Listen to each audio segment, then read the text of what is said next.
Bismillahirrahmanirrahim. Bismillah. Assalamualaikum warahmatullahi wabarakatuh.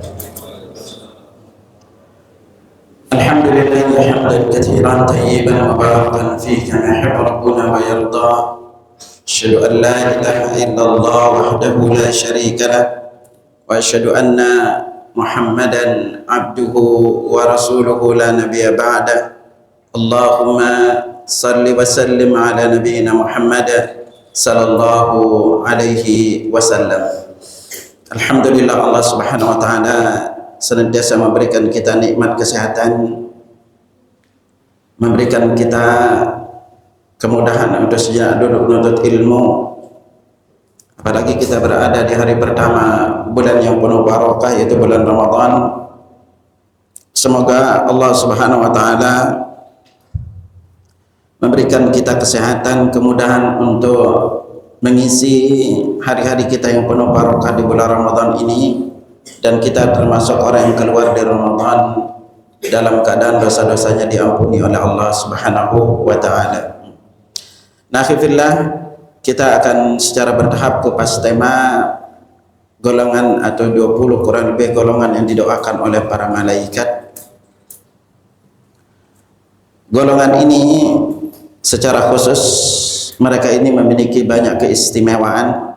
Mungkin kita kupas bukan nggak bisa sekali pertemuan, karena butuh beberapa kali pertemuan untuk kita membahasnya, karena keistimewaan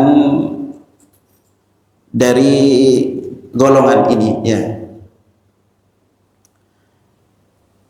Nah, kalau kita bertanya apakah sih yang dimaksud dengan didoakan malaikat ya.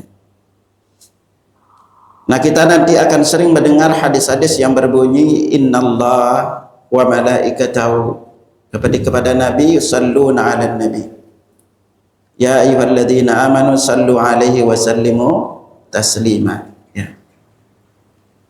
Atau ketika kita nanti berbicara orang-orang yang didoakan ini, apa sih maknanya ketika Allah berselawat untuk hambanya, dan apa makna malaikat berselawat untuk hamba atau untuk Nabi, dan apa makna umatnya berselawat untuk Nabi. Seperti bagaimana ayat ini nanti salah satu di antara ayat yang akan banyak kita singgung. Misalnya kita ambil dulu contoh salah satu hadis yang terkait dengan pembahasan kita ini adalah di antara orang yang didoakan oleh malaikat itu adalah orang yang makan sahur ya. Makanya Nabi sabdakan kepada kita, fa innallaha wa malaikatahu yusalluna 'alal mutasahhirin. Sesungguhnya Allah dan para malaikatnya berselawat untuk orang yang makan sahur. Nah, apa makna salatullahi 'alal 'abdi wa salatul malaikati 'alal 'ibad? Nah, apa makna Allah itu berselawat kepada hamba, dan apa makna malaikat itu berselawat untuk hamba? Nah, kalau secara gampangnya, kalau Allah yang berselawat kepada hamba itu maknanya adalah pujian Allah kepada hamba tersebut di hadapan para malaikatnya, atau Allah menyebut nama hamba itu di hadapan malaikatnya. Nah, lalu kalau malaikat yang berselawat itu memiliki makna doahum wa istighfaruhum, yaitu mendoakan dan memohonkan ampun untuk hamba tersebut. Jadi di sini kita belajar apa? Bahwa yang memohonkan ampun untuk kita itu adalah para malaikat, bukan lagi ustadz, bukan lagi kiai. Nah, makanya disinilah perlu untuk kita membanggakan diri dengan hal ini, karena kalau malaikat yang berdoa, maka doanya itu adalah doa yang mustajab, karena malaikat memiliki karakteristik la ya'sunallaha ma amaru wa yaf'aluna ma yu'maru ya. Nah, ikhwatal iman, sebelum kita singgung lebih lanjut dulu, pembahasan ini, kita berkenalan dulu sekilas dengan malaikat, ya. Malaikat adalah di antara makhluk Allah yang mulia kedudukannya di sisi Allah. Yang udah kita tahu bahwa Allah Subhanahu wa taala menciptakan mereka itu dari cahaya. Ya. Karena itu Allah Subhanahu wa taala berfirman, Nabi sallallahu alaihi wasallam bersabda, khuliqatil malaikatu min nur. Malaikat itu diciptakan dari cahaya. Wa khuliqal jannu min marijin min nar. Dan jin itu diciptakan dari nyala api. Wa khuliqa Adamu mimma wusifa lakum. Dan Adam itu diciptakan dengan apa yang telah ada pada kalian, yaitu tanah. Di sini diriwayatkan dari Aisyah, diriwayatkan dari Imam Muslim. Nah, kalau kita dengar kata malak, kalimat malaika itu adalah jamak dari kata al-malak. Dan ini adalah di antara hamba Allah yang menjadi perantara antara Allah dan para rasulnya. Dan malaikat ini sekali lagi juga memiliki tugas-tugas tertentu yang Allah wakilkan kepada mereka. Dan kalau kita berbicara malaikat ini, ikhwatal iman, ini adalah makhluk Allah yang besarnya kita tidak tahu sebesar apa. Sebagai sebuah gambarannya saja, Nabi memberitahukan kepada kita, di antara gambarannya salah satu malaikatnya, Nabi bersabda, "Udzina li an uhadditha an malakin min malaikatillah min hamalatil arsh." Aku diizinkan bercerita tentang salah satu malaikat dari malaikat pemikul arsh. Ma baina sahmati udhunihi ila atikihi. Jarak antara sahmah udhun itu daun telinga yang paling bawah. Jarak antara daun telinga yang paling bawah sampai ke pundak, kata Nabi, masiratu 700 am. Perjalanan 700 tahun. Allahu Akbar. Antum bisa kebayang besarnya itu, kita nggak pernah lihat. Ya. Saking besarnya malaikat ini. Bayangkan kalau kita lihat antara dari sini ke sini saja perjalanan 700 tahun. Lalu gimana besarnya malaikat itu? Nah, karena saking besarnya ini, mungkin kita nggak pernah melihatnya. Bisa jadi kita kalau melihatnya bisa pingsan langsung. Ya. Nah, karena itulah di sini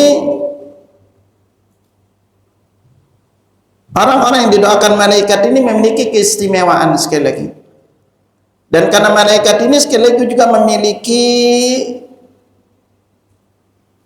tugas masing-masing dari setiap malaikat. Ya. Ada di antara malaikat ini yang Allah tugaskan untuk menyampaikan wahyu, seperti yang kita sudah tahu, itu adalah Jibril alaihissalam, dengan berbagai macam namanya dan keistimewaan Jibril. Tetapi ada beberapa nama malaikat yang beredar di masyarakat kita. Ternyata malaikat ini kurang tepat penamaannya. Ya. Siapa itu? Di antaranya adalah penamaan malaikat Raqib dan Atid, yang Allah tegaskan di dalam surat Qaf ayat 17 dan 18, yatalaqqal mutalaqqiyani 'anil yamini wa 'anil shimali qa'id. Dua malaikat, yang satu berada di sebelah kiri dan satu berada di sebelah kanan, ma yalfidhu min qawlin illa ladaihi raqibun atid. Tidaklah terucap setiap ucapan melainkan ada raqib atid. Nah, kata raqib atid inilah lalu diseolah-olah nama malaikat. Padahal kalimat raqib atid ini adalah kata sifat. Ya, dari kata raqaba yuraqibu muraqabatan. Kalimat raqib ini bukan isim fa'il. Ya, jadi raqib atid ini lebih kepada sifat yang selalu mengawasi dan siap mencatat. Jadi makanya Ibnu Katsir rahimahullah juga menjelaskan hal ini. Ya, bahwa kata raqib atid ini malaikat yang mencatat amal hamba yang baik maupun buruknya itu bukan namanya raqib atid. Ya. Memang Allah menjelaskan di beberapa ayat namanya itu kiraman katibin. Ya, yang mulia lagi mencatat. Secara khusus itu tidak dijelaskan namanya secara khusus. Ya, nama malaikat yang mencatat ini. Itu. Nah, sama juga di antara namanya yang beredar dan bukan ada hadis sahih penamaannya, di antaranya adalah nama malaikat mencabut nyawa, yaitu malaikat Israel. Penamaan Israel ini itu hanya ada di penjelasan kitab Perjanjian Lama Kristen yang ada penamaannya. Nah, adapun nama yang tegas Allah beritahukan kepada kita adalah namanya Malakul Maut. Allah jelaskan dalam surah Sajadah ayat 11-nya, qul yatawaffakum malakul maut alladhi wukkila bikum thumma ila rabbikum turja'un. Katakanlah malakul maut, malaikat maut yang ditugaskan untuk mencabut nyawa kalian gitu. Kemudian kepadanya lah engkau akan dikembalikan. Nah, ini akhirnya jadi adapun kalau nama di antaranya juga yang hadisnya tidak ada yang sahih menurut penjelasan para ulama seperti malaikat Ridwan. Hadis-hadis yang menjelaskan penjaga surga itu namanya Ridwan, ini juga di antara hadis-hadisnya itu tidak ada yang sahih menjelaskan nama ini. Adapun kalau namanya itu adalah seperti Munkar Nakir, Mikail, Israfil, ini masih ada hadis-hadis yang menjelaskannya. Tapi di antara nama malaikat yang jarang kita ketahui adalah namanya Harut Marut. Ya, yang Allah jelaskan di dalam surah Al-Baqarah. Ya. Nah, ini akhirnya bab malaikat ini adalah bab yang sangat penting untuk antum banyak kupas dan ketahui. Karena ini adalah bagian di antara bagian keimanan kita. Karena salah satu di antara rukun iman itu adalah beriman kepada malaikat. Nah, penting untuk kita ketahui tugas-tugasnya agar kita bisa lebih kuat keimanan kita. Karena Nabi SAW juga sering menjadikan malaikat itu sebagai permisalan. Contohnya misalnya sebuah hadis yang diriwayatkan oleh Imam Muslim, Nabi SAW bersabda, "Ala astahyi min rajulin tastahyi minhul malaika." Tidakkah aku malu, merasa malu dari seorang yang para malaikat pun malu dengannya. Ya. Ini ketika Nabi SAW menjelaskan terkait dengan Utsman bin Affan radhiyallahu anhu. Nah, juga di dalam bab-bab doa kita juga sering menggunakan nama ini di antara doanya, misalnya Allahumma rabb Jibril wa Mikail wa Israfil. Nah, di dalam beberapa doa itu sering kita menyinggung nama-nama ini. Nah, makanya akhirnya sekali lagi, bahkan karena mereka ini Allah kasih tugas-tugas tertentu, bahkan kita juga perlu belajar kepada mereka dengan sifat-sifat mereka, maka Anda sangat anjurkan antum untuk mendalami lagi terkait dengan alam malaikat ini. Nah, cuma kesempatan kali ini kita lebih fokuskan untuk mengupas terkait dengan karakteristik orang yang didoakan oleh malaikat, Ini yang menyebabkan kita fokus untuk mengupas di bab ini. Nah, sampai-sampai kalau kita lihat misalnya sifat mereka, besarnya mereka, yang Nabi SAW juga kita gambarkan, misalnya Jibril alaihissalam. Apa kata Nabi? Ra'aitu Jibril 'inda sidratil muntaha. Aku melihat Jibril di sidratil muntaha. Alaihi sittumi'ati janah. Dia itu memiliki 600 sayap.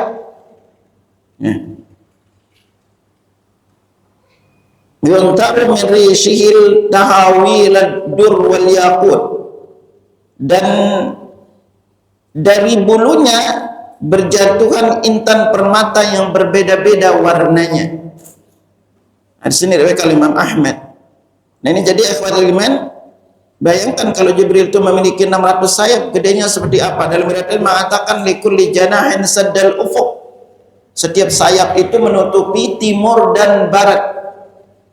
Nah, kalau Allah sampai menciptakan makhluk sebesar itu adalah, lalu bagaimana besarnya Allah Azza wa Jalla? Gimana besarnya Allah? Makanya ini yang menyebabkan kita setiap salat kita mengatakan Allahu Akbar, ya. Dan Allah itu Maha besar. Nah, baik ikhwatul iman rahimakumullah, kita masuk satu persatu di pembahasan terkait dengan orang-orang yang didoakan malaikat. Ya. Yang pertama itu kita ambil adalah orang yang makan sahur. Akhi fillah, berbicara terkait dengan sahur. Sahur itu adalah kalimat yang digunakan untuk waktu, yaitu berada di sepertiga malam terakhir. Kalau secara hukum, maka para ulama sepakat bahwa makan sahur itu hukumnya adalah sunnah, bukan wajib. Ya. Sama juga dengan di bulan Ramadan. Ya, secara hukum sekali lagi adalah sunnah, itu hukumnya bukan wajib. Nah, kalau di bulan Ramadan, maka jelas memiliki keistimewaan karena kita melakukan puasa yang wajib. Dan ingat selalu bahwa amalan yang paling Allah cintai, kita mendekatkan diri itu adalah dengan amalan yang Allah wajibkan untuk kita. Maka Nabi SAW bersabda, "Wa ma taqarraba ilayya 'abdi bi syai'in ahabba ilayya mimma taradtuhu 'alaihi." Tidak ada amalan yang paling aku cintai hambaku mendekatkan diri kepadaku selain amalan yang aku wajibkan untuknya. Ya. Nah, berbicara di bab sahur ini, maka Nabi SAW secara khusus memerintahkan untuk kita makan sahur. Maka Nabi SAW bersabda dalam riwayat Anas bin Malik, hadis ini muttafaqun alaih, "Tasahharu fa inna fis sahuri barakah." Makan sahurlah kalian, karena di dalam makan sahur itu terdapat kebarokahan. Nah, apakah yang dimaksud dengan barakah di sini? Yaitu turunnya dan tetapnya kebaikan dari Allah pada sesuatu. Ini makna barakah. Nah, barakah ini sekali lagi juga bisa mendatangkan pahala, bahkan bisa mendatangkan manfaat di dunia dan di akhirat. Nah, karena kebarokahan sahur inilah, lalu di mana atau apa titik kebarokahannya sehingga kita itu sampai disuruh makan sahur? Di antara beberapa penjelasan ahlul ilm dan dari hadis Nabi SAW, makna kebarokahan sahur itu adalah yang pertama, bahwa makan sahur itu tanda kita itu menjalankan perintah Allah dan Rasulnya. Karena Allah Subhanahu wa taala berfirman dalam surah An-Nisa ayat 80, "Man yuti'ir rasul faqad ata'a Allah." Barang siapa yang mentaati Rasul, sesungguhnya ia telah mentaati Allah. Dalam riwayat lain juga, dalam ayat lain Allah berfirman dalam surah Ahzab ayat 71, "Wa man yuti'illaha wa rasulahu faqad faza fawzan 'azima." Dan barang siapa yang mentaati Allah dan Rasulnya, maka sesungguhnya ia telah mendapatkan kemenangan yang besar. Jadi ini ya, dalam ayat lain Allah berfirman juga, wa in tuti'uhu tahtadu, dan jika kalian mentaati Muhammad, maka sungguh kalian itu mendapatkan petunjuk. Jadi di sini ketika Nabi katakan kepada kita, tasahharu fa inna fis sahuri barakah, makan sahurlah kalian karena di dalam makan sahur itu ada keberkahan. Ini adalah perintah secara khusus Nabi sallallahu alaihi wasallam. Di dalam kaidah usul fiqh dikatakan amru lil wujub. Perintah itu menandakan perkara itu hukumnya wajib, tetapi di sini para ulama sepakat mengatakan bahwa makan sahur itu hukumnya adalah sunnah, sebagaimana dijelaskan oleh Imam Nawawi dalam Syarah Sahih Muslim di jilid ke-7 halaman 206 ya.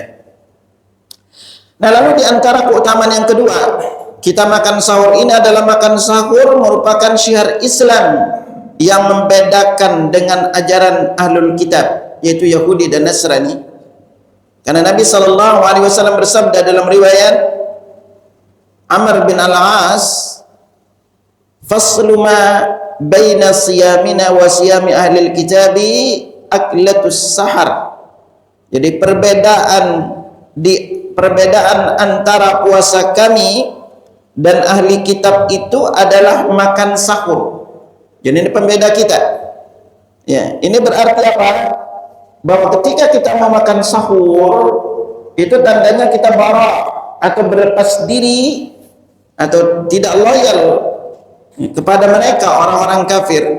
Karena puasa saja kita dibedakan dengan orang-orang kafir, apalagi dalam perkara-perkara yang lebih besar ya. Ya. Nah, jadi di sini ketika kita makan sahur ini kita udah membedakan diri dengan orang-orang kafir. Dan juga di antara keistimewaan kita makan sahur ini adalah kita mendapatkan salawat dari Allah dan doanya dan doa para malaikatnya. Nah, saking pentingnya Nabi sampai tegaskan kepada kita, as-sahuru akluhu barakatun.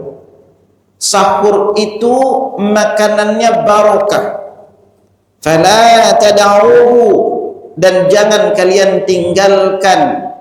Walau an yajra ahadukum jur'atan min ma, walaupun salah seorang di antara kalian itu minum seteguk air. Fa innallaha wa malaikatahu yusalluna 'alal mutasahhirin.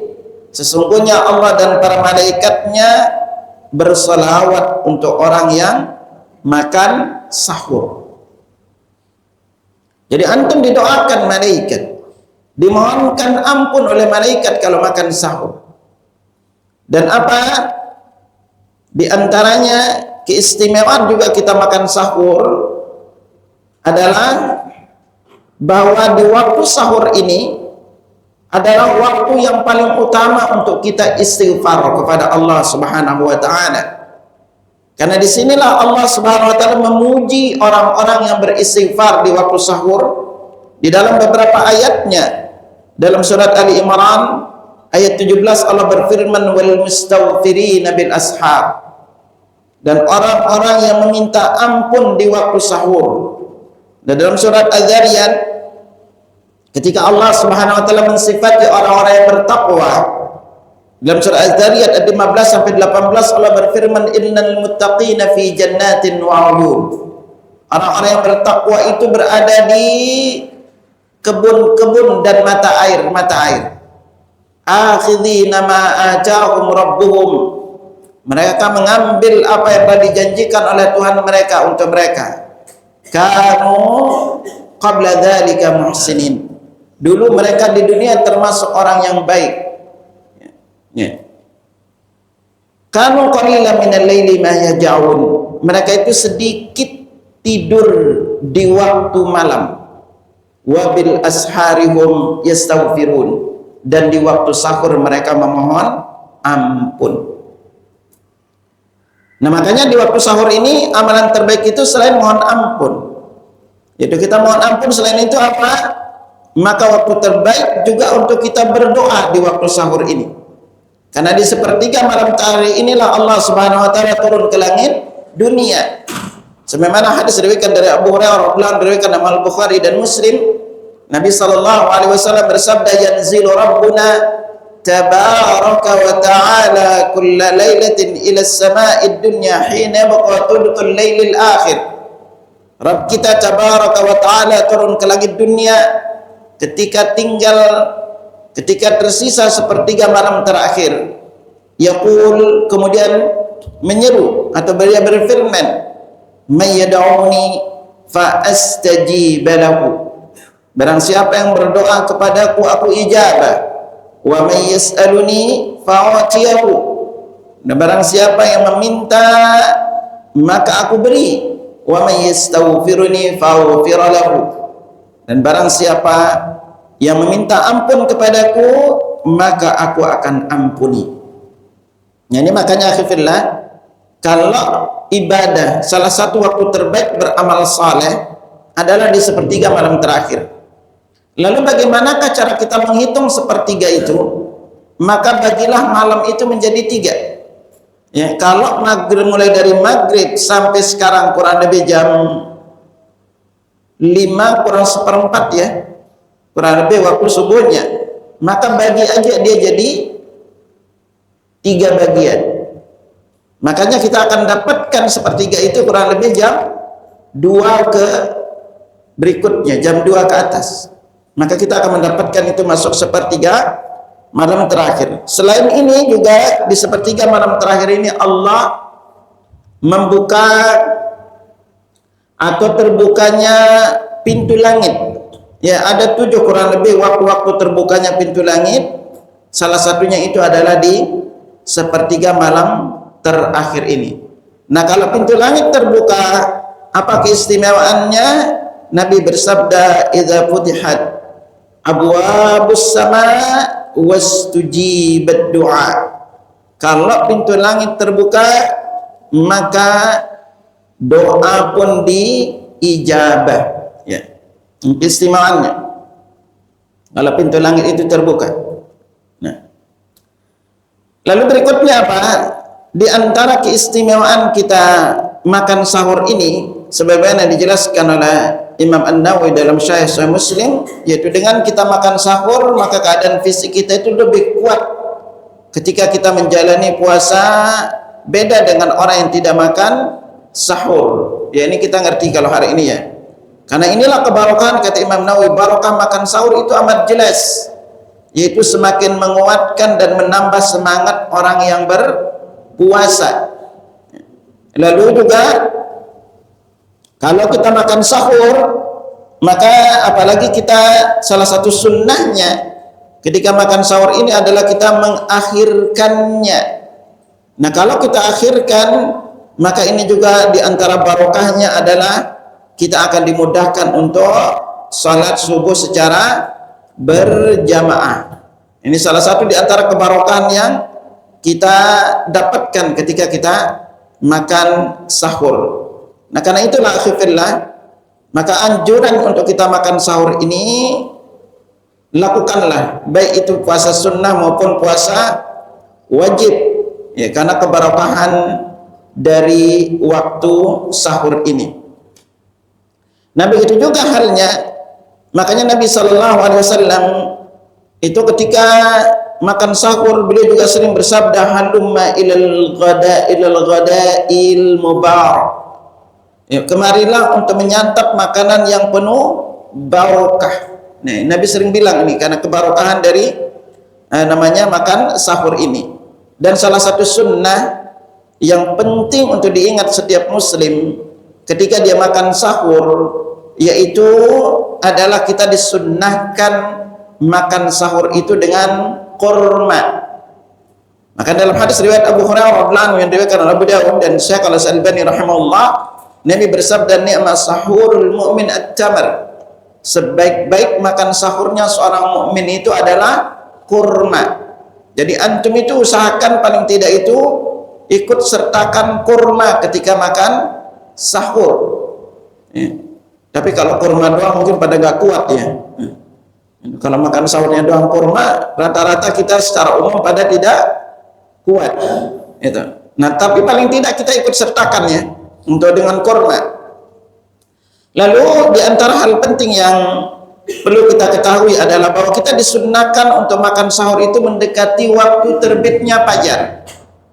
Makanya diriwayatkan dari Ibnu Abbas bertanya kepada Zaid bin Thabit, kam kana bainal adhani was sahur, berapa biasanya jarak sahurnya Rasulullah sallallahu alaihi wasallam?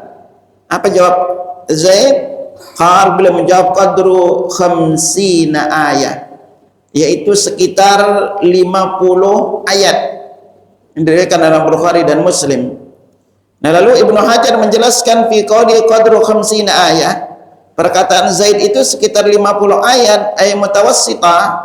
Ini maksudnya itu dari sisi kecepatannya, la tawilatun wala qasiratun wala sari'atun wala bati'ah. Nah, kata beliau itu tidak terlalu panjang, tidak terlalu pendek, tidak terlalu cepat, dan tidak terlalu lambat, ya. Nah, artinya di sini akhirnya maka kita itu tidak dianjurkan sahur itu terlalu cepat. Ya. Pengalaman aneh itu dulu waktu masih di kampung, itu kami itu sahurnya jam berapa coba? Jam 2 akhir. Itu. Dan kerasa banget itu sering akhirnya telat sholat subuh. Karena kalau sahurnya itu jam 2, sementara jarak subuh itu jam 4, kita sahur paling setengah jam. Akhirnya jatuhnya ketiduran. Makanya ini pentingnya akhirnya bahwa kita itu dianjurkan untuk sahur itu dekat dengan azan, ya. Paling tidak kalau kita lihat kisarannya, maka kurang lebih itu sekitar 15 menitan sebelum azan. 15-20 menit lah sebelum azan. Ini waktu yang paling utama untuk kita sahur.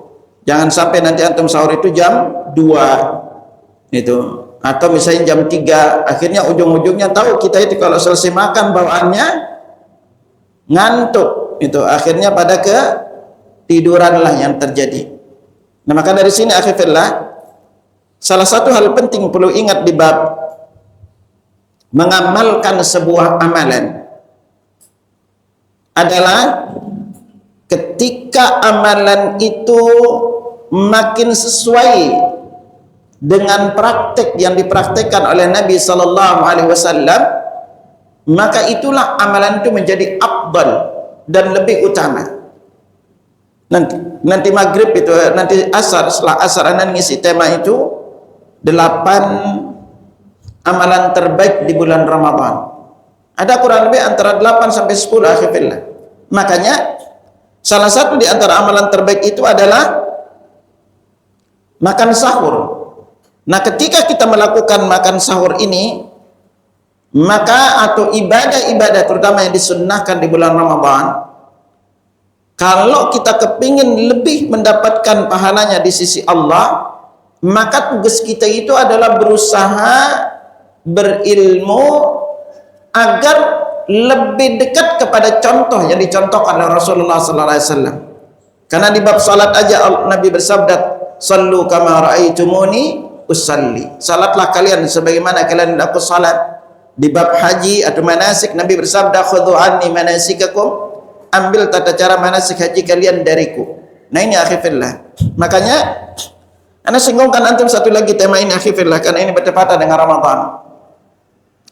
Kalau udah berbicara di sepertiga malam terakhir, itu adalah waktu di antara waktu makbul kita berdoa. Dan di saat kita puasa, hal yang sering kita lupakan kebanyakan kaum muslimin apa? Bahwa ketika kita berpuasa, orang yang berpuasa itu doanya makbul akhirnya. Ya, orang berpuasa itu doanya makbul. Ya. Nah, apa pelajaran yang kita ambil di sini? Hal penting yang perlu antum biasakan selama 30 hari kita berpuasa adalah usahakan antum itu sekarang buat tulis rangkaiin doa apa yang paling ingin Allah kabulkan untuk kita nanti selesai Ramadan.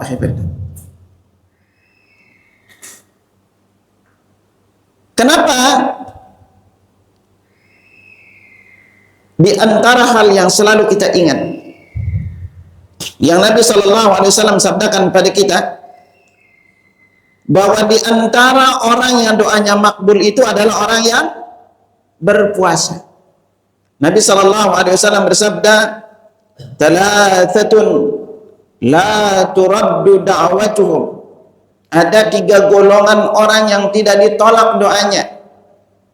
Siapa aja mereka? Al-imamul adil, pemimpin yang adil, was-shaim hina yuftir, orang yang berpuasa ketika dia berbuka. Dalam riwayat lain, was-shaim hatta yuftir, yaitu orang yang berpuasa sampai dia berbuka. Jadi di sini kita punya 2 waktu makbul. Ketika berbuka, dari kita puasa sampai kita berbuka. Ya.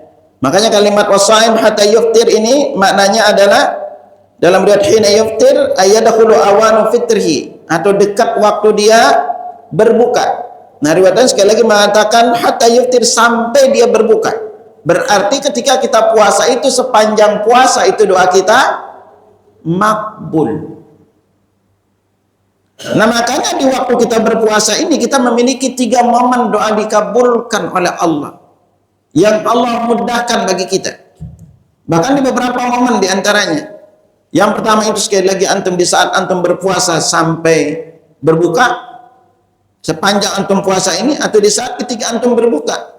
Belum lagi di sepertiga malam terakhir itu juga ketika kita berbuka sepertiga malam terakhir juga doa kita diijabah oleh Allah. Juga Nabi katakan inna lis-shaim inda fitri da'watun la turad, bahwa bagi orang berpuasa itu saat dia berbuka puasa itu doanya tidak ditolak. Artinya apa? Keuntungan yang besar bagi kita. Andai saat ini akhifillah antum memiliki doa khusus yang antum fokuskan selama 1 bulan ini minta kepada Allah di saat berpuasa. Mungkin yang pingin untuk umrah karena tidak punya uang, atau yang Allah takdirkan sakit, atau yang pingin menikah, atau yang pingin punya anak, atau yang punya utang belum lunas. Kalau antum terus menerus minta selama 30 hari ini, kita berpuasa, antum manfaatkan sepertiga malam terakhir, lalu di saat mau berbuka sepanjang puasa, belum nanti juga kita ketemu antara adzan dan iqamah, belum kita ditambah dengan hari ini juga kita masih Allah takdirkan musim hujan, sementara juga di waktu musim hujan itu turun hujan itu doa makbul. Titik tolak yang perlu antum ingat adalah nanti di sepertiga malam terakhir, di 10 malam terakhir, yaitu di malam Lailatul Qadar. Apa makna Lailatul Qadar?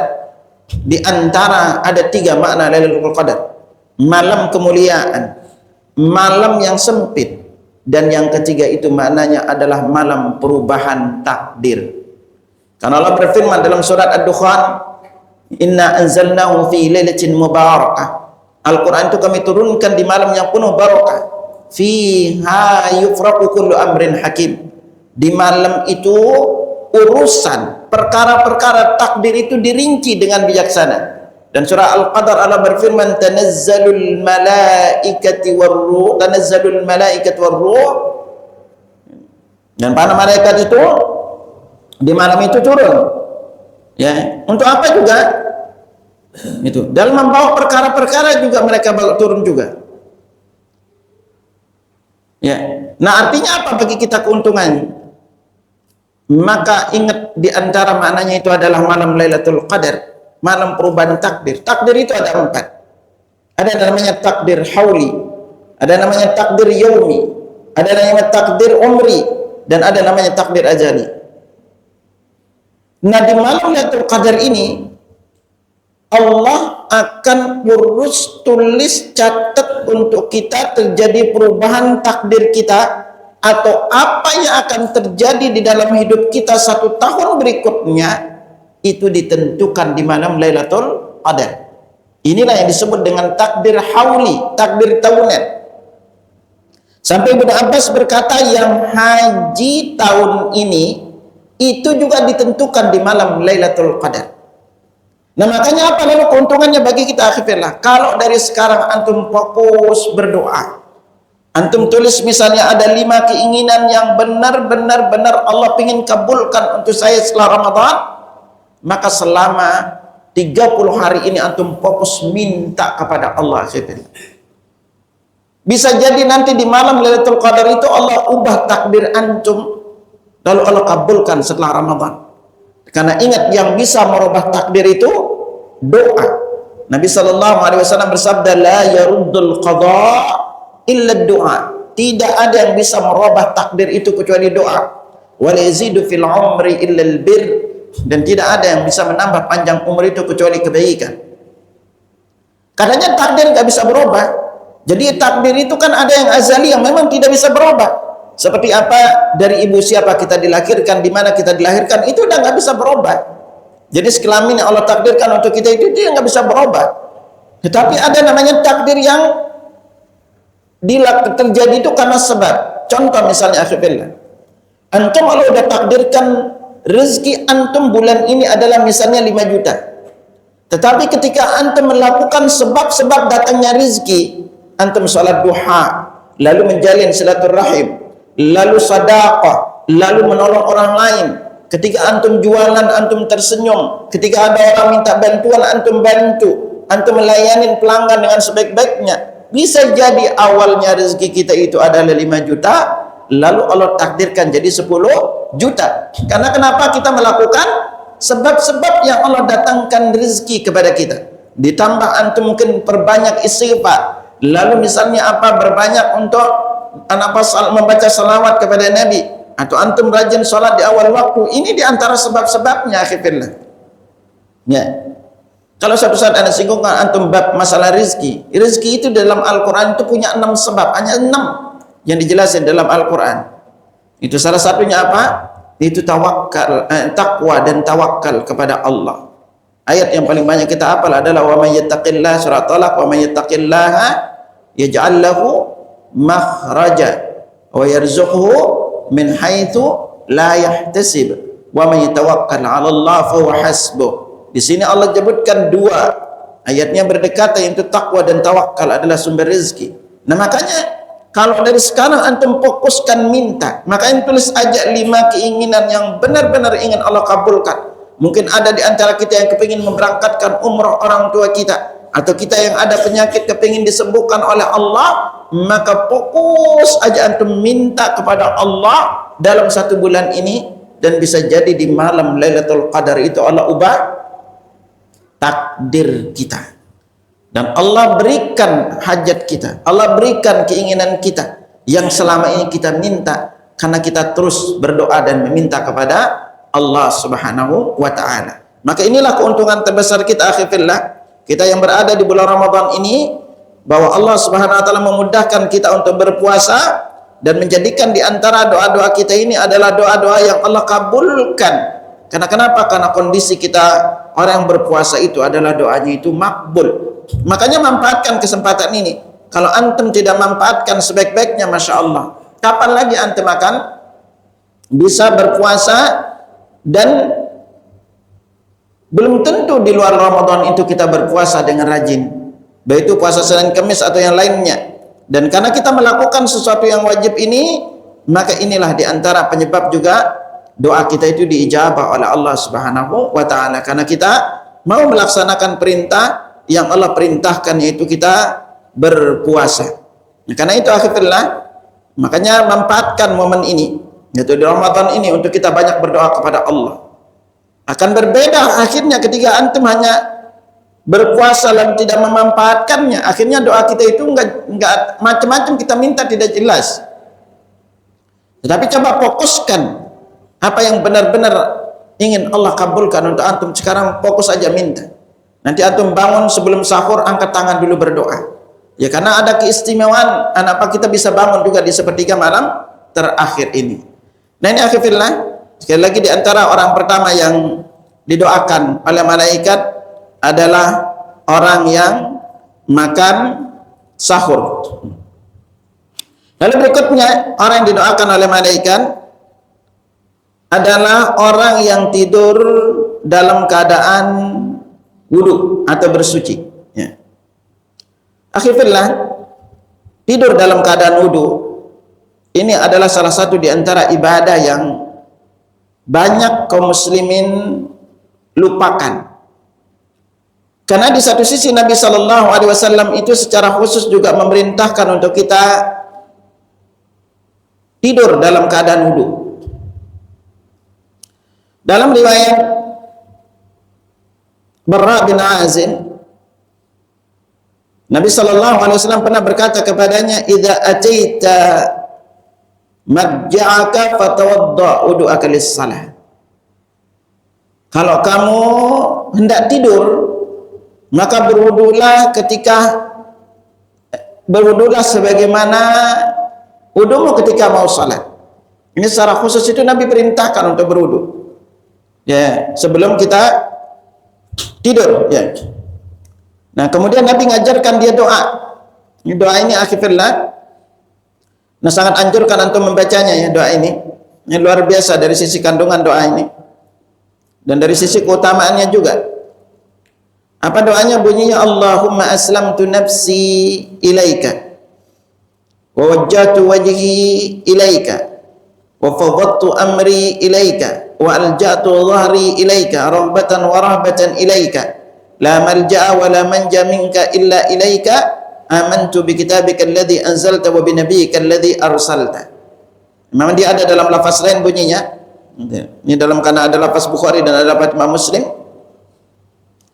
Itu kalau dalam lafaz Imam Bukhari bunyinya, Allahumma aslamtu wajhi ilaika wa fawwadtu amri ilaika wa alda'tu dhari ilaika raghbatan wa rahbatan ilaika la malja'a wa la manja minka illa ilaika Allahumma amantu bi kitabika alladhi anzalta wa bi nabiyyika alladhi arsalta. Ini dalam lafaz Imam Bukhari. Dan hingga apa ujungnya beliau mengatakan, fa imutta min lailatika fa anta 'alal fitrah. Kalau kamu meninggal malam harinya, kamu meninggal di atas fitrah, di atas Islam. Waj'alhunna akhir ma tatakallamu bihi. Jadikan itu ucapan terakhir yang kamu ucapkan sebelum tidur. Ya. Nah, kalau dalam lafaz Muslim bunyinya, Allahumma aslamtu nafsi ilaika wa wajjahtu wajhi ilaika wa fawwadtu amri ilaika wa alja'tu dhahri ilaika raghbatan wa rahbatan ilaika la malja'a wa la manja minka illa ilaika amantu bi kitabika alladhi anzalta wa bi nabiyyika alladhi arsalta. Ya. Nah, kalau lafaz Muslim bunyinya, idza mutta fi lailatika mutta 'alal fitrah. Kalau kamu meninggal malam harinya, kamu meninggal dalam keadaan Islam. Wa idza asbahta asabta ajra. Kalau kamu bangun tidur sudah dicatat dapat pahala. Ini istimewanya kalau kita baca doa ini. Nah, adapun terkait dengan kita tidur dalam keadaan wudu yang terkait dengan didoakan oleh malaikat, maka di antara hadisnya bunyinya, hadis ini diriwayatkan oleh Imam Tabrani, ya, beberapa keistimewaan akhirnya kalau antum tidur dalam keadaan wudu, ya. Diriwayatkan oleh Imam Tabrani dan dinilai sanadnya jaid oleh Al-Hafiz Ibnu Hajar Asqalani dalam kitab beliau Fathul Bari. Apa Nabi sabdakan, tahhiru hajil asa taharakumullah. Sucikanlah tubuh-tubuh kalian, semoga Allah mensucikan kalian. Fa innahu laisa min 'abdin yabitu tahira. Tidaklah seorang hamba itu tidur dalam keadaan suci, dalam keadaan wudu, illa bata ma'hu fi syi'arihi malakun. Melainkan di syiar, nah kalimat syiar ini secara makna itu adalah segala sesuatu yang melekat di badannya, yaitu berupa pakaiannya. Ya, kalau kita diberi pakaian yang melekat di badannya ini, itu ada bersamanya itu seorang malaikat. Jadi ketika kita tidur dalam keadaan wudu, di pakaian kita yang melekat di badan kita itu ada seorang malaikat. La yanqalibu sa'atan min al-lail.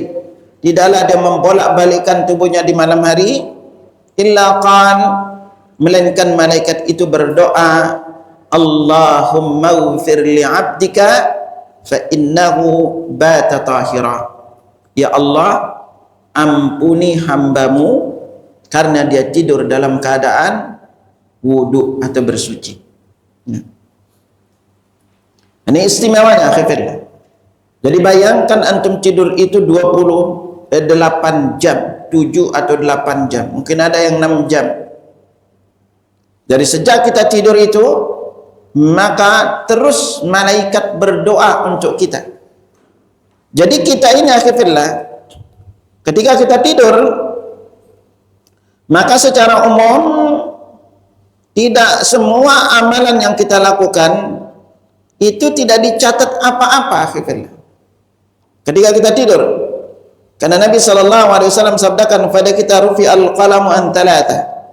Catatan malaikat itu dicatat dari 3 golongan, diangkat dari 3 golongan manusia. Siapa mereka? Anin naim hatta yastayqil. Orang yang tidur sampai dia terbangun. Wal majnun hatta yafiq. Dan orang yang gila sampai dia sadar. Itu. Atau was-saghir hatta yablugh, ya. Sampai dia balik, ya. Lalu yang tadi, ya, dari orang yang gila sampai dia sadar, was-saghir hatta yablugh. Yang ketiga itu adalah anak kecil sampai dia balik. Nah, artinya apa? Kita ketika tidur ini, maka tidak ada catatan apa-apa di dalam catatan amal kita. 5, 6, 7 jam itu sepanjang kita tidur ini nggak ada catatan apa-apa di dalam catatan kita. Tetapi ketika kita tidur dalam keadaan wudu, sepanjang malam itu malaikat memohonkan ampun untuk kita dengan doanya, Allahumma ghfir li'abdika fa innahu bata tahir. Ya Allah, ampuni hambamu karena dia tidur dalam keadaan wudu. Ini adalah sebuah keistimewaan besar bagi kita, dimohonkan ampun sepanjang malam oleh malaikat. Nah, jadi kalau sepanjang malam kita dimohonkan ampun oleh malaikat, sebuah keutamaan tersendiri.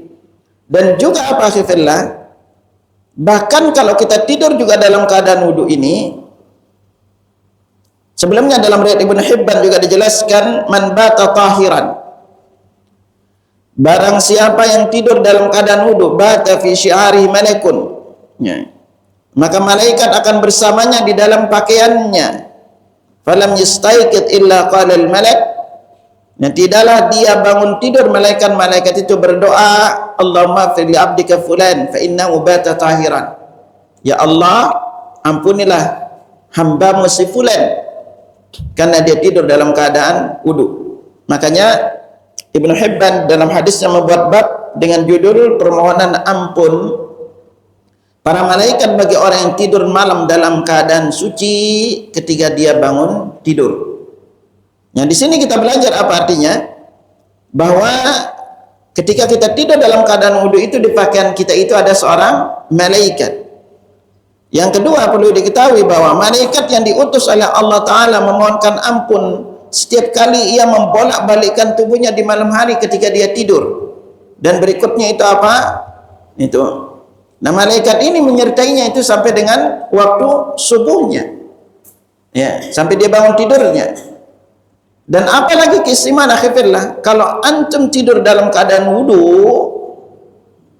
maka apabila kita bangun di malam hari lalu berdoa kepada Allah untuk kebaikan dunia dan akhirat kita, maka doa kita itu akan diijabah oleh Allah. Maka dalam riwayat Imam Ahmad dan Abu Dawud dari Muadz bin Jabal, Rasulullah sallallahu alaihi wasallam bersabda, "Ma min muslimin yabitu ala dzikrin tahiran." Tidaklah seorang muslim itu bermalam dalam keadaan berzikir dan dalam keadaan suci. Ya, jadi antum berzikir dan dalam keadaan suci, fayata'arru minal lail. Lalu ia bangun di suatu malam. Nah, malam ini tidak jelasin, pokoknya antum bangun di malam hari aja. Fayas'alullahu khairan minad dunya wal akhirati illa atahu iya. Dan berdoa memohon kebaikan dunia atau akhirat kepada Allah, melainkan Allah mengabulkan permintaannya. Nah, ini artinya apa akhirnya? Kalau antum malamnya itu tidur wudu, lalu nanti di sepertiga malam terakhir bangun, selain antum didoakan malaikat sepanjang malamnya, lalu kita bangun, lalu kita minta untuk kebaikan dunia dan akhirat kita, melainkan Allah kabulkan doa kita. Ya. Nah, kalau kita minta ini, apalagi kalau ditambah antum baca doa ini ketika bangun tidur. Ya. Di antara ada beberapa doa yang kita diperintahkan untuk kita baca, yang kebanyakan mungkin kita ketika bangun tidur ini seringkali membaca hanya satu doa, yaitu apa yang antum baca mau tidur? Apa bangun tidur yang antum baca apa? Kebanyakan kita hanya membaca Alhamdulillahilladzi ahyana ba'dama amatana. Ini jangan bilang ahyana ya. Jadi ahyana ba'dama amatana wa ilaihin nusyur. Ya, ini kita baca. Nah, kalau kita membaca doa ini, kalau hanya baca doa ini saja, lalu antum sholat, belum tentu sholatnya diterima. Tetapi coba antum amalkan doa ini, doa selain doa yang tadi ketika kita bangun tidur. Hadis ini diriwayatkan oleh Imam Al-Bukhari juga dan Muslim dari Ubadah bin Samit. Nabi SAW bersabda, "Man ta'arra minal laili faqal."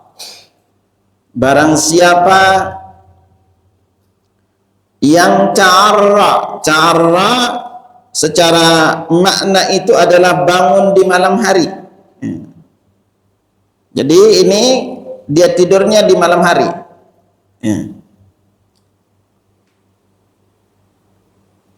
Lalu apa yang dia baca? Ini doanya ya. Antum perlu untuk apal nih. Kalau antum baca doa ini, dengar sekali aja udah apal ya. Apa bacaannya? La ilaha illallah wahdahu la syarikalah lahul mulku wa lahul hamdu wa huwa ala kulli syai'in qadir. Setelah ini apa? Alhamdulillah wa subhanallah wa la ilaha illallah wallahu akbar wa la hawla wa la quwwata illa billah. Nah, setelah membaca ini temakal, kemudian ditambahin doanya. Apa doanya? Allahumma ghfirli. Tambah doanya ya. Jadi tambah doanya adalah Allahumma ghfirli. Nah, kalau dia baca ini auda'a, lalu dia berdoa. Berdoa apa aja deh? Apa yang terjadi kalau dia berdoa? Ini belum wudu. Jadi dia masih ada di tempat tidurnya. Ustujibalah, doanya itu diijabah. Fa in tawaddaa wa shalla, kalau dia wudu kemudian salat, qubilat salatuhu, salatnya itu diterima. Ya. Nah, jadi di sini kita belajar apa fillah, bahwa kalau antum tidur saja lalu bangun untuk salat tahajud, belum tentu salatnya diterima. Tetapi kalau kita ngamalkan doa ini, maka salat kita itu pasti diterima, dan kalau berdoa doanya diijabah. Nah, ingat doanya tadi bunyi apa? La ilaha illallah wahdahu la syarikalah lahul mulku wa lahul hamdu wa huwa ala kulli syai'in qadir. Alhamdulillah wa subhanallah wa la ilaha illallah wallahu akbar wa la hawla wa la quwwata illa billah Allahumma ghfirli. Nah, ini doa ini mirip sebenarnya dengan salah satu doa mau tidur, yang kalau antum baca doa ini ketika mau tidur, maka dosa-dosa kita akan diampuni walaupun sebanyak buih di lautan.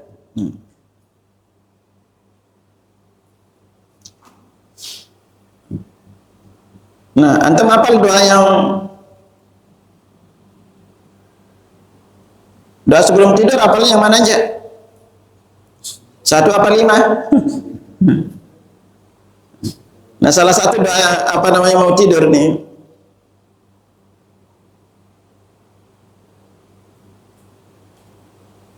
Nabi sallallahu alaihi wasallam bersabda, "Man qala hina ya'wi ila firasyih." Barang siapa yang membaca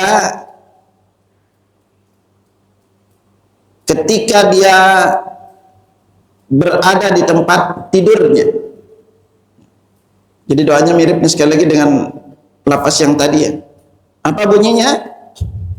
La ilaha illallah wahdahu la syarikalah lahul mulku wa lahul hamdu wa huwa ala kulli syai'in qadir. Nah, setelah itu bacanya apa? La haula wala quwwata illa billahil aliyyil azim.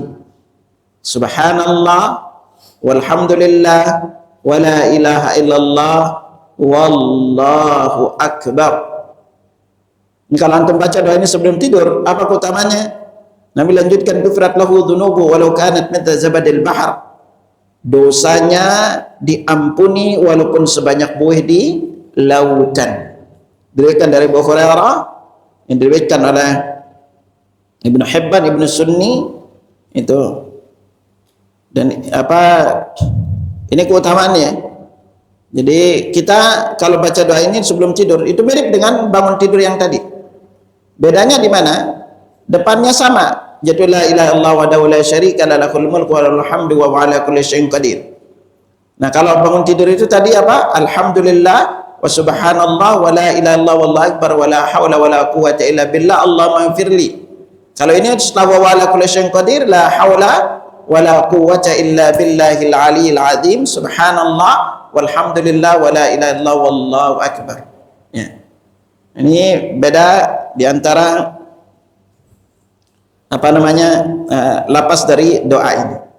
Nah, ini artinya apa? Kita belajar akhirnya bahwa ketika kita tidur dalam keadaan wudu, maka kita dimohonkan ampun oleh malaikat. Makanya ketika menjelaskan terkait dengan keutamaan berwudu sebelum tidur ini, Al-Hafiz selalu berkata walahu fawaid, ada banyak manfaat wudu sebelum tidur. Beliau menjelaskan minha ayyabita ala taharatin li'alla yabqathul maut. Ya, di antaranya adalah dia tidur dalam keadaan wudu agar ketika kematian itu menjemputnya fayakunu ala hayatin kamilah, maka dia berada dalam keadaan yang sempurna, kata beliau. Wa yu'khadhu minhun an-nadbu ila isti'dadi lil mauti bi taharatil qalbi. Nah, juga dari hadis ini juga didapat pelajaran bahwa kita selalu menyiapkan diri menghadapi kematian dengan hati yang dengan mensucikan hati. Lianna aula min taharatil badan. Karena mensucikan hati itu lebih utama dibanding mensucikan badan. Itu dari hadis. Wa yataqadu dzalika fi haqqil muhdits wala siyamal junub wa wa ansyatu lil aud. Dan ini juga ditekankan bagi orang junub karena agar bisa kembali dalam keadaan segar itu atau memicu untuk dia mandi. Ya, wa qad yakunu munasyitan bil ghusli ini. Ada kalanya juga dia merasa apa kepingin untuk mandi, fayabitu ala taharatin kamilah, dan dia dalam keadaan suci, bersuci yang sempurna, min ayakuna asdaqu li ru'yahu wa ab'adu min tala'ubis syaitanu bih. Dan sehingga dia juga bisa kalau dia tidur dalam keadaan buruk itu mengundang mimpi yang baik dan dijauhkan dari permainan syaitan ketika dia tidur. Nah, ini diantara sekali lagi akhirnya bahwa kita tidur dalam keadaan wudu itu sekali lagi memiliki banyak keutamaan yang kita miliki. Selain sepanjang malam kita didoakan oleh malaikat, juga di satu sisi menjadikan doa kita itu lebih diijabah, juga kita sebagai bentuk persiapan kita meninggal dunia. Ya, karena betapa banyak juga orang yang tidur lalu setelah itu meninggal dunia. Lalu ada pertanyaan, lantas bagaimana dengan wanita haid yang darahnya masih mengalir? Apakah sebelum tidur dianjurkan pula untuk berwudu? Maka yang jelas, kalau orang yang dalam keadaan junub dan belum langsung mandi, maka dianjurkan untuk berwudu terlebih dahulu. Ya misalnya sehabis hubungan intim di malam hari lantas belum sempat mandi, maka disunnahkan juga untuk berwudu. Kenapa akhirnya kita dianjurkan untuk berwudu? Karena ini salah satu di antara sunnah Nabi sallallahu alaihi wasallam. Sebagaimana diriwayatkan dari Aisyah, karena Nabi sallallahu alaihi wasallam idza arada an yanama wa junubun ghassala farjahu wa tawadda'a lis-salah. Kata Aisyah, Nabi sallallahu alaihi wasallam biasa ketika junub dan hendak tidur, maka belum cuci kemaluannya lalu berwudu sebagaimana wudunya untuk salat. Ini juga diriwayatkan Imam Al-Bukhari. Bahkan Aisyah juga pernah ditanya oleh Abdullah bin Abu Qais mengenai keadaan Nabi sallallahu alaihi wasallam. Kaifa kana yasna'u fil janabah? Bagaimana Nabi sallallahu alaihi wasallam jika dalam keadaan junub? Apa akana yaghsilu qabla an yanam am yanamu qabla an yaghtasil? Akana yaghtasilu qabla an yanama am ayanama qabla am yanamu qabla yaghtasil? Apakah beliau itu sebelum tidur mandi sebelum tidur atau tidur sebelum mandi? Nah, qanat Aisyah menjawab kullu dzalika kana yaf'alu. Semua itu beliau pernah lakukan. Jadi beliau pernah mandi sebelum tidur, kalau lalu beliau pernah tidur baru kemudian mandi. Dua-duanya pernah dilakukan. Rubbama tasala fanama wa rubbama tawadda'a fanama. Ada kalanya beliau itu mandi kemudian tidur, ada kalanya beliau tidur kemudian baru mandi. Qultu alhamdulillahillazi ja'ala fil amri sa'ah. Lalu kata Abdullah bin Abu Qais, segala puji bagi Allah yang telah menjadikan segala sesuatu urusan itu begitu lapang. Ya. Nah, lalu bagaimana sekali lagi dengan wanita yang haid? Apakah sama dengan wanita yang junub? Maka kondisi ini tidak sama ya. Ya, kalau yang junub maka dia itu untuk memperingan junubnya. Sedangkan wanita yang haid, sedangkan untuk wanita yang haid maka itu tidak bermanfaat apa-apa baginya. Karena apa? Keluar darahnya ya. Karena dia dalam keadaan haid. Nah, maka dari itu lalu Al-Hafidz Ibnu Hajar Asqalani menukil juga perkataan Mudaqiqil Aid, Imam Syafi'i menyatakan bahwa anjuran berwudu sebelum tidur tidaklah berlaku bagi wanita yang haid. Karena meskipun dia mandi, hadasnya tidak akan hilang. Karena kenapa? Darah itu masih keluar. Hal ini berbeda dengan orang yang junub. Namun jika darah haid berhenti namun belum langsung mandi wajib, maka statusnya sama seperti orang yang junub. Makanya Imam An-Nawawi menukil juga perkataan ini, menurut jumhur atau menurut ulama Syafi'iyah disepakati bahwa tidak dianjurkan bagi wanita yang haid untuk berwudu sebelum tidur karena wudu tidak berpengaruh apa-apa. Namun jika darah haid berhenti maka statusnya sama seperti orang yang junub ya. Nah, kenapa akhirnya salah satu di antara anjuran untuk kita tidur dalam keadaan wudu, terutama kalau antum junub, Nabi dalam hadis lain tegaskan kepada kita, talatatun la tuqarribuhumul malaika. Ada 3 golongan yang tidak didekati oleh malaikat. Di antaranya apa? Disebut jifatul kafir, yaitu jasadnya orang kafir. Ya.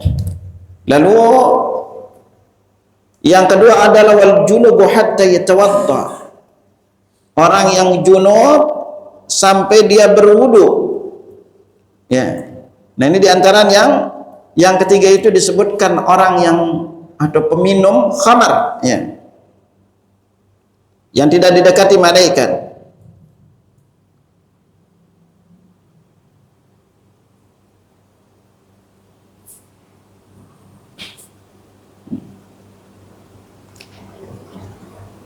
Nah, ini maksudnya tidak didekati oleh malaikat siapa? Yaitu malaikat rahmat ya. Makanya ini bahayanya peminum khamar itu juga tidak didekatin malaikat ya. Ya, Nabi sabdakan pada kita ini al-junub wasaqra mutadammih bil khalq ya, yaitu orang yang junub, orang mabuk, juga orang yang memakai wangian sejenis al-khalq ya. Ini jadi paling tidak kita usahakan kalau antum itu tidak mandi langsung malam harinya setelah hubungan suami istri, maka yang dianjurkan adalah untuk berwudu sebelum tidur. Ya.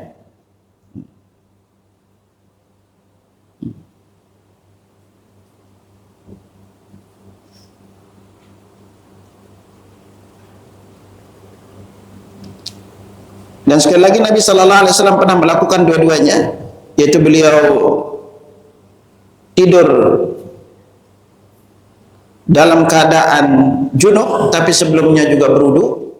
Juga beliau pernah selesai hubungan suami istri langsung mandi baru berwudu dan tidur. Itu. Nah, ini seputar orang-orang yang didoakan oleh malaikat. Jadi beberapa poin ini intinya adalah bahwa ketika kita sangat dianjurkan untuk tidur dalam keadaan wudu, karena dengannya kita didoakan malaikat. Lalu berikutnya itu juga kita kalau bangun tidur dan kita berdoa, maka doa kita itu akan lebih diijabah oleh Allah Subhanahu wa taala. Nah, kalau udah sepanjang malam antum didoakan oleh malaikat, lalu pertanyaan berikutnya adalah golongan yang ketiga yang didoakan oleh malaikat adalah yaitu orang yang menjenguk orang yang sakit. Menjenguk orang yang sakit adalah salah satu di antara ibadah yang sering mungkin kita lupakan. Padahal dari sisi keutamaan begitu luar biasa. Dan kalau kita gabungkan dua-duanya ini, yaitu menjenguk orang sakit dan tidur wudu, maka kita ini sepanjang 24 jam itu bisa didoakan malaikat. Ya. 24 jam antum didoakan malaikat. Maka Nabi sallallahu alaihi wasallam sabdakan kepada kita terkait dengan keistimewaan orang yang menjenguk orang sakit. Ya. Dalam hadis riwayat Imam At-Tirmidzi dalam sunannya, Ali radhiyallahu anhu pernah bercerita, aku pernah mendengar Rasulullah sallallahu alaihi wasallam bersabda, "Ma min muslimin yaudu musliman qudwatan." Tidaklah seorang muslim menjenguk saudaranya muslim di pagi hari, illa salla alaihi sab'una alfa malakin hatta yumsiya, melainkan dirinya akan didoakan oleh 70.000 malaikat sampai dengan sore harinya. Wa na'adahu ashiyatan, dan jika dia menjenguknya di sore hari, salla alaihi sab'una alfa malakin hatta yusbiha, 70.000 malaikat mendoakannya hingga pagi harinya. Wa kana halahu harifun fil jannah, dan baginya kebun di tengah sorga. Nah, kata Qudwah secara makna itu dari fajar sampai matahari terbit, maksudnya itu di pagi hari, dan asyiyah maknanya itu adalah dimulai dari tergelincirnya matahari hingga terbenamnya. Nah ini, jadi di sini akhirnya kalau antum itu malamnya tidur wudu, paginya jenguk orang sakit, itu kita kayak 24 jam didoakan malaikat. Ya. Ini bayangkan bukan satu malaikat yang doakan antum, 70.000, dan antum punya sebidang kebun di tengah sorga. Ya. Dan keutamaan kita menjenguk orang sakit ini juga bukan hanya itu. Banyak hadis-hadis lain yang menjelaskan akan keistimewaan ketika kita menjenguk orang sakit ini. Dan juga kita perlu hati-hati dengan apa yang kita ucapkan di dekat orang yang sakit.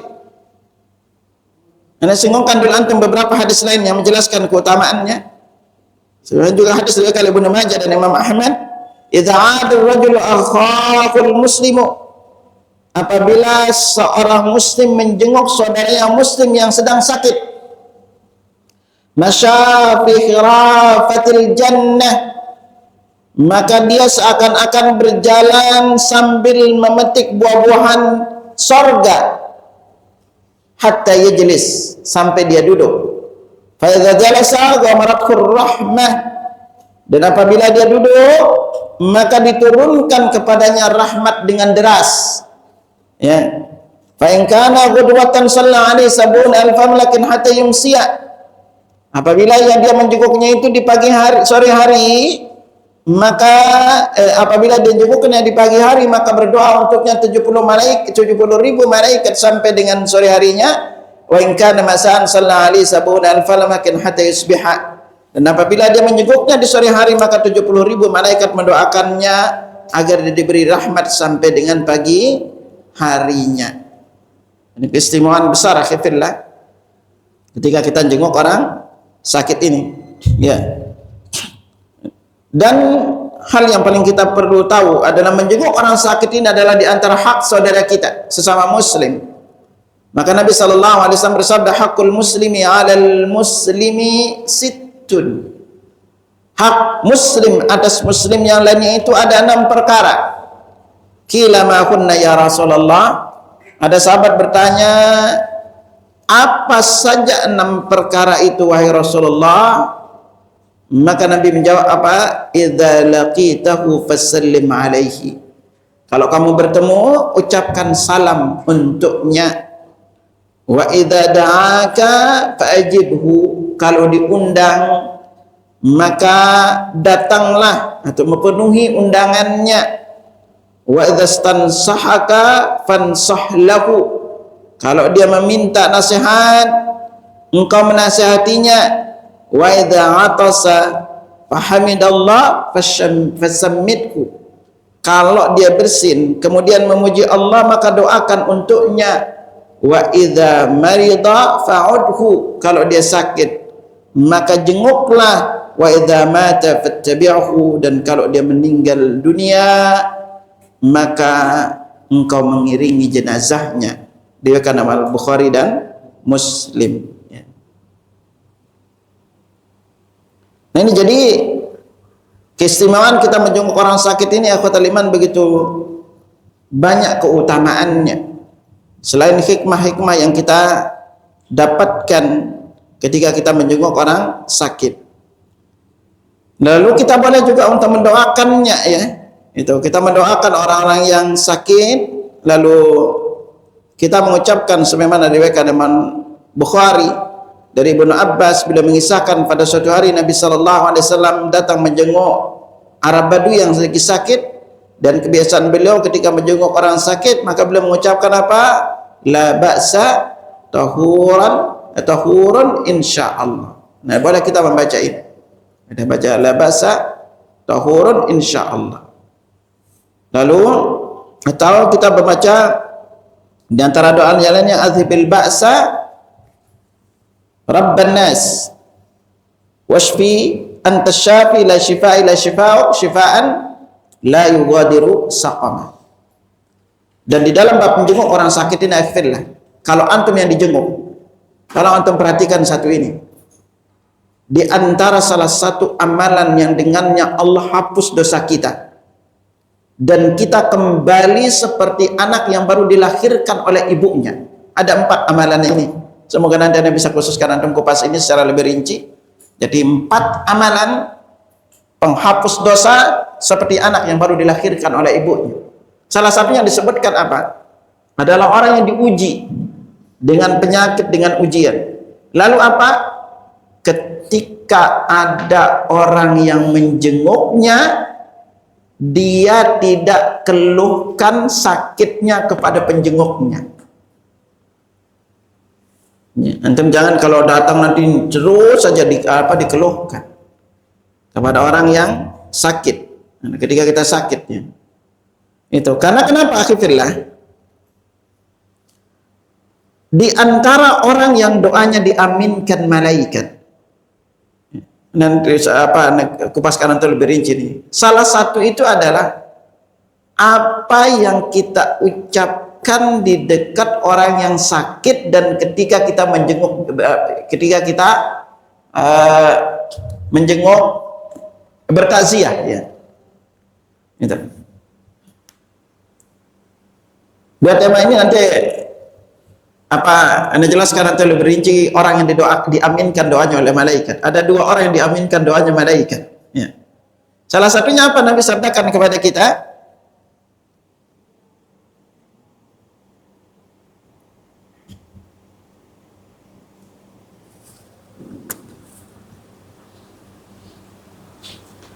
Idza hadartumul marid awil mayyit faqulu khaira.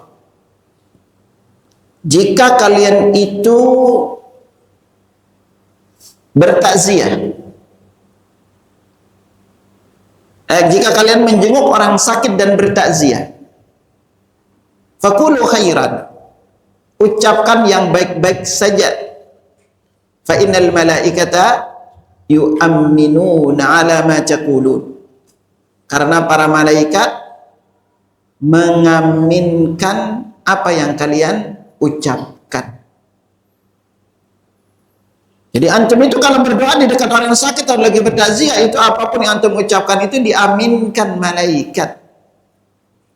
Makanya di sini perlu untuk kita mengucapkan yang baik-baiknya saja. Jangan ucapkan macam-macam akhirnya. Ketika kita berada di dekat orang yang sakit maupun ketika kita bertakziah. Semoga nanti Anda rincikan antum lebih terkait dengan ini karena ada pembahasan lebihnya.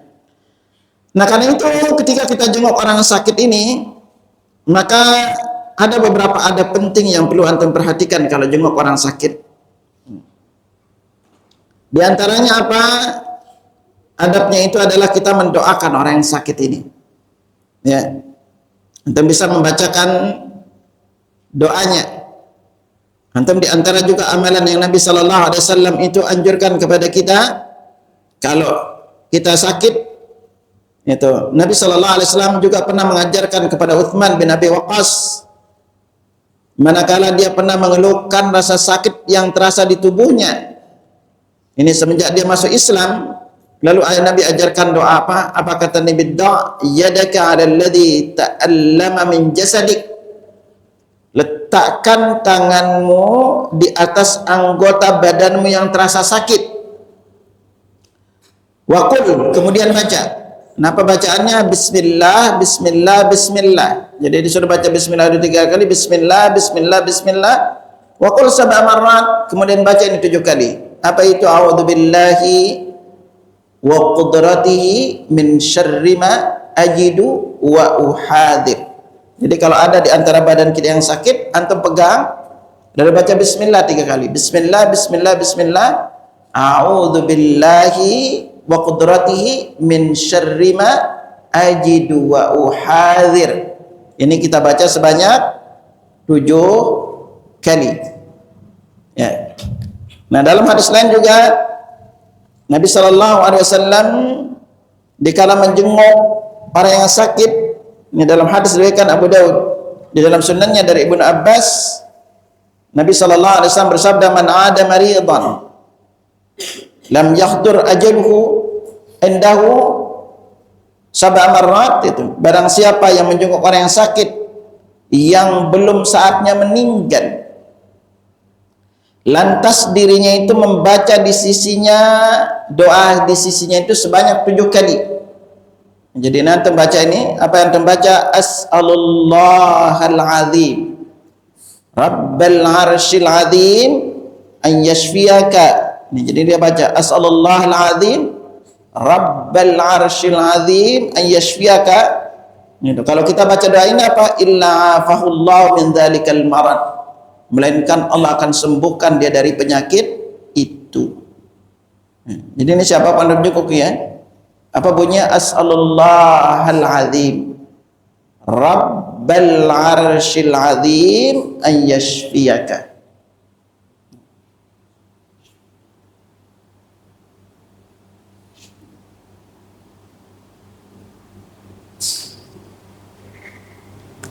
Nah, karena besarnya pahala ini, maka sekali lagi di antara beberapa adabnya untuk kita mengharapkan pahala dari Allah ketika menjenguk orang sakit, lalu juga kita jangan lupa untuk mendoakannya, lalu kita juga mengingatkan kalau ada di antara jamaah yang hadir itu untuk mengingat nikmat Allah, karena bagaimanapun sakit itu bisa menjadi salah satu di antara ujian, ya. Kalau yang kita jenguk itu adalah non muslim, maka kita bisa untuk mengajaknya masuk Islam, ya. Lalu yang perlu kita ingat juga adalah bahwa yang menyembuhkan kita itu adalah Allah Subhanahu wa taala. Karena Allah tegaskan kepada kita dalam penjelasan Nabi Ibrahim, fa idza maridtu fa huwa yashfi. Kalau aku sakit, maka dialah yang menyembuhkanku. Nah, di sini memang orang yang sakit itu butuh untuk kita kasih sayangi dan kita perhatikan. Dengan kita jenguk itu bisa jadi dia itu lebih secara fisik, jadi dia lebih bahagia, yang dengannya itu nanti Allah takdirkan untuk dia jadi lebih mudah untuk sembuh, ya. Nah, di sini akhirnya, dan kita juga sekali lagi kalau berbicara masalah hukum, apa sih hukum kita mengunjungi orang sakit? Maka sebagian ulama berpendapat hukumnya itu adalah sunnah muakkad. Nah, sementara Syekhul Islam Ibnu Taimiyah berpendapat hukumnya adalah fardu kifayah. Ya, karena memang di antara hak saudara kita yang muslim atas muslim lainnya itu adalah ada 6 haknya. Nah, karena itulah di sini tapi Imam Bukhari beliau membuat bab dengan mengatakan bab kewajiban mengunjungi orang yang sakit, dan diriwayatkan oleh Nabi sallallahu alaihi wasallam juga beliau memberi makan itu orang yang kelaparan, mengunjungi orang sakit, dan membebaskan juga orang-orang yang kesulitan. Nah, ini keutamaan yang kita dapatkan menjenguk orang sakit ini, karena saking besarnya pahalanya, maka diantaranya kita bisa untuk menjadikan diantara bagian ladang amal kita. Nah, tapi wanita tidak dianjurkan untuk menjenguk laki-laki yang lainnya, ya. Apalagi itu laki-laki itu asing, dan juga ketika terutama dengan dokter, ya, antum usahakan akhirnya untuk mencari dokter yang kalau untuk istri antum cariin yang cewek, kalau yang cowok maka usahakan untuk mendapatkan dokter yang cowok, ya. Kecuali kalau karena satu sisi kondisi dan lain hal dan tidak ada yang didapatkan, maka baru kita itu jadikan pilihan terakhir, ya. Tetapi selama masih ada, maka tetaplah untuk berusaha untuk mencari dokter. Dan memang kebanyakan secara umum akhirnya itu di Indonesia dokter untuk kandungan itu kebanyakan cowok. Tapi antum berusaha, insya Allah ada kok di antara baik itu di rumah sakit maupun di klinik-klinik itu, maka ada yang cewek. Kalau antum berusaha, insya Allah. Ana alhamdulillah selama ini ketika istri mau cek untuk kehamilan yang lainnya itu, ya, ini selalu berdoa itu, dan selalu kalau ke rumah sakit itu udah punya atau klinik itu punya langganan, nanya dulu apakah ada dokter cewek, kalau iya baru berangkat, kalau enggak udah. Nah, ini akhirnya pada intinya ini dulu anda singgungkan antum 3 orang ini yang akan singgung sekilas. Yang pertama itu tadi orang yang makan sahur, yang kedua itu adalah orang yang tidur dalam keadaan wudu, yang ketiga adalah orang yang menjenguk orang yang sakit. Insya Allah nanti akan kita lebih rinci di pembahasan, nanti akan khususkan antum di satu pembahasan, yaitu 7 tempat didoakan malaikat bagi orang yang sholat berjamaah. Jadi ketika kita sholat jamaah ini akhirnya dari 20 itu 7-nya itu didoakan untuk orang yang sholat berjamaah. Ini saking luar biasa pahalanya di balik kita sholat jamaah. Maka inilah nanti kalau antum akhirnya sering didoakan malaikat, inilah nanti yang keuntungan terbesar yang akan kita dapatkan adalah ketika kita berada di detik-detik sakaratul maut. Apa itu? Ketika Allah Subhanahu wa taala tegaskan kepada kita, itu Allah berfirman, innal ladzina qalu rabbuna Allah thumma istaqamu tatanazzalu alaihimul malaikatu alla takhafu wa la tahzanu wa basyiru bil jannati allati kuntum tu'adun. Nah, ini apa arti firman? Ini kalau antum lihat, ini ada dalam surat Fussilat ayat 30, bahwa di antara karakteristik kalau kita sering didoakan malaikat. Ya, Allah berfirman, innal ladzina qalu rabbuna Allah tsumma istaqamu. Orang-orang yang berkata Rabbku itu adalah Allah, kemudian dia istiqamah. Tatanazzalu alaihimul malaikah. Malaikat akan turun kepadanya. Kapankah ini? Para ulama menjelaskan itu adalah di detik-detik sakaratul maut. Apa kata malaikat? An la takhafu wa la tahzanu. Jangan takut, jangan sedih. Kenapa malaikat mengatakan jangan takut? Di antara maknanya itu adalah ketika orang akan meninggal dunia itu ditampakkan neraka dan sorga, dia itu takut. Wa la tahzanu, dan jangan bersedih. Kenapa dikatakan bersedih? Bahwa setiap orang yang meninggal dunia itu akan ditampakkan anaknya akan jadi yatim, hartanya akan dibagi, istrinya akan jadi janda. Itu yang dia takutkan dan sedihkan. Lalu Allah berfirman, lanjutkan, wa abshiru bil jannati allati kuntum tu'adu. Kabar gembira bagi kalian dengan surga yang dijanjikan untuk kalian. Lalu malaikat lebih lanjut berkata, nahnu awliya'ukum fil hayatid dunya wal fil akhirah. Kami akan menjadi penolong-penolongmu di dunia maupun di akhirat. Nah, ketika dia dapat kabar seperti itu, itulah yang menjadikan dia itu tersenyum meninggalkan dunia ini. Nah, makanya ini akhirnya penting untuk antum belajar lebih lanjut terkait dengan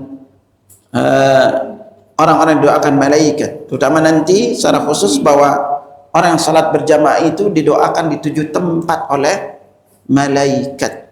Ini agar antum lebih bersemangat ya, karena saking luar biasanya pahala di balik salat jamaah, maka secara khusus kita didoakan secara khusus di 7 tempat oleh malaikat. Wallahu a'lam bissawab. Ada yang ditanyakan? Silahkan. Ada? Silakan. Doa kebaikan, seandainya dia melakukan kemaksiatan, apakah dia benar-benar keburukan? Maksudnya kapan? Ambil contoh kan, kalau di contoh kan, kalau misalnya kita berdekat, yang pagi itu kan juga berdekat, anak-anak tidak berdekat. Kebalikan dari apa yang tadi Ustaz sampaikan itu, apakah misalnya orang berwudu sebelum tidur itu akan berdekat, misalnya dia tidak berwudu, apakah juga itu akan berbuka? Tidak. Ya, jadi kalau antum tidak berwudu, maka belum Anda dapatkan riwayat dia didoakan keburukan oleh malaikat. Berbeda nanti ketika kita ngupas orang yang sedekah di pagi harinya, itu berbeda. Ya, karena ini adalah di antara pilihan kita. Makanya akhirnya antum kembali lagi pelajarin sunnah-sunnah Nabi sallallahu alaihi wasallam ketika tidur. Tidur itu karena waktunya itu panjang, maka zikir paling banyak itu setelah zikir pagi petang itu adalah zikir ketika kita tidur. Belum kita membaca ayatnya. Ya, antum baca misalnya surat Al-Ikhlas, Al-Falaq, An-Nas. Belum lagi kita baca Al-Mulk, lalu As-Sajdah. Belum lagi kita baca juga di antara surah Al-Kafirun. Ya, belum lagi dari doa-doanya. Makanya tidur itu karena waktu kita panjang, akhirnya 6-8 jam kita habiskan di tempat tidur, maka jangan sampai tidur itu tidak menjadi ladang ibadah bagi antum. Tadi juga antum jangan lupa ya, ingetin pada antum di pertemuan sebelumnya Anda singgungkan bahwa jangan lupa antum ketika mau tidur itu juga berniatlah untuk salat malam. Ya, makanya ada orang tidur tidak lebih dia dapat dari tidurnya hanya sekedar istirahat. Tapi ada orang tidur sepanjang malam didoakan malaikat. Tadi karena berwudu.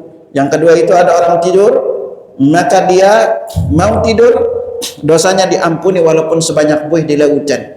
Kalau dia baca doa tadi, ya, man ata firasyahu, siapa yang datang ke tempat tidurnya kemudian dia membaca la ilaha illallah wahdahu la syarika la lahul mulku wa lahul hamdu wa huwa ala kulli syai'in qadir.